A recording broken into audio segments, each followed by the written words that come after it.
अस्सलाम वालेकुम, मैं हूं डॉक्टर काजी अंसर अली और खांसी के साथ हम एक नई वीडियो के साथ हाजिर हैं आपकी खिदमत में।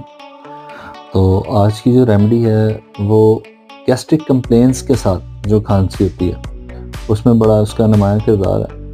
आपकी जो टंग है वो वाइट कोटेड रहती है और गर्मी से ज़्यादा मसले होते हैं, गैस्ट्रो एसिडिटी बड़ी होती है, ब्लॉटिंग होती है।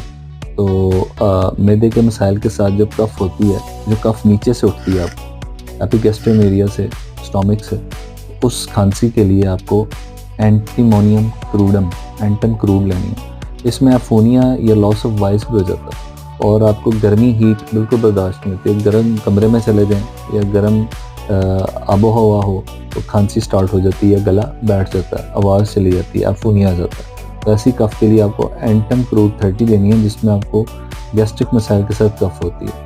सुबह दोपहर शाम लेंगे तो आप 5-6 दिन में बेहतर हो